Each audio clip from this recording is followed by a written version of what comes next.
Bonjour mes chers élèves de 6e 9 et de 6e 3. Nous nous retrouvons aujourd'hui pour une troisième vidéo concernant ce chapitre de géographie, habiter un espace à forte contrainte. Aujourd'hui, il ne s'agit pas d'une vidéo de cours, mais d'une vidéo de consigne pour le travail que vous aurez à faire la semaine prochaine, c'est-à-dire la semaine du 11 mai. Alors, lors de la deuxième vidéo, nous avions étudié la façon dont les habitants de cet espace à forte contrainte, le Groenland, plus précisément les Inuits, la façon dont les Inuits s'étaient adaptés à ces conditions extrêmes et très difficiles. Je rappelle que nous avions expliqué tout ça à partir d'un tableau. Le principe, ne jamais faire de déterminisme naturel, ne jamais penser que la nature décide de tout et pourrait empêcher les hommes de s'installer sur tel ou tel espace. Les hommes habitent donc tous les espaces, y compris les espaces à forte contrainte, même si sur les espaces à forte contrainte, évidemment, il y a infiniment moins d'habitants que sur les autres espaces. Mais les espaces à forte contrainte sont habités par les hommes. Comment est-ce possible? Eh bien parce que les hommes qui vivent sur ces espaces à forte contrainte mettent en place des stratégies. Il n'y a donc pas de désert humain, nous l'avions dit dans la seconde vidéo. Mettre en place des stratégies, ça veut dire s'adapter, trouver des solutions. Ces stratégies, ces adaptations, c'est essentiellement trois choses. D'abord, c'est une force de caractère.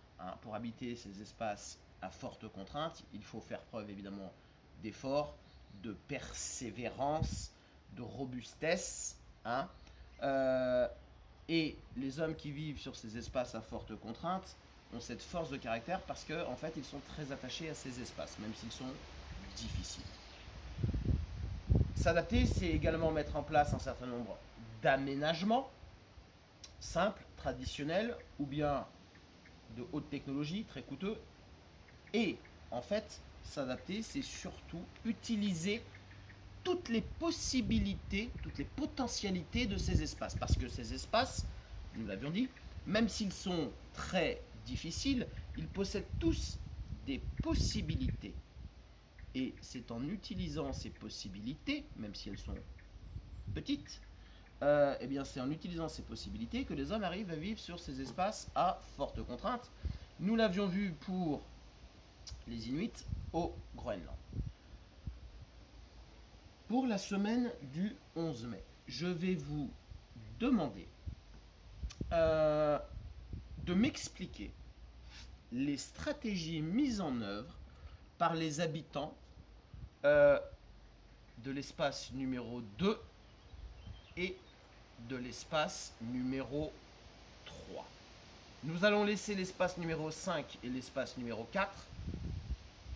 L'adaptation des hommes sur ces deux types d'espaces à forte contrainte, je vous l'expliquerai dans une prochaine vidéo. Par contre, vous allez faire des recherches pour découvrir comment les hommes arrivent à vivre et s'adapter à ces espaces à forte contrainte, l'espace numéro 2 et l'espace numéro 3. Pour faire ce travail, dès demain, je vous mets sur Pronote ce tableau. Tout simple. Donc ce tableau, je vous l'enverrai sous forme de document Word. Vous pourrez ainsi facilement le compléter et me le renvoyer.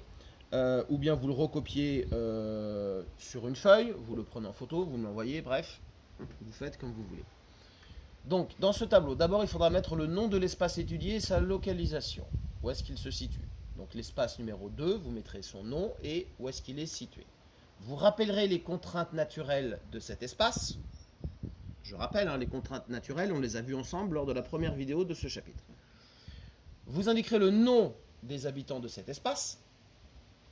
Et surtout, dans cette grande case, vous expliquerez les stratégies d'adaptation. Autrement dit, comment les hommes de cet espace parviennent à vivre sur cet espace aux conditions extrêmes. Donc vous ferez ça pour l'espace numéro 2 et l'espace numéro 3. L'espace numéro 4 et numéro 5, nous ferons ça ensemble dans une prochaine vidéo. Alors comment vous allez trouver les stratégies d'adaptation, comment vous allez découvrir les modes de vie des habitants de ces espaces extrêmes, eh bien vous allez faire des recherches. Pour ces recherches, je vous laisse libre. Vous allez consulter soit des sites internet, soit des ouvrages que vous avez chez vous, etc., etc. Donc voilà le travail que vous aurez à faire dès la semaine prochaine. Demain, je vous envoie sur Pronote ce tableau et également ce schéma. Schéma très important, je le répète. Ce qui fait que les hommes peuvent vivre sur des espaces à forte contrainte, c'est surtout le fait qu'ils utilisent la moindre petite possibilité offerte par ces espaces.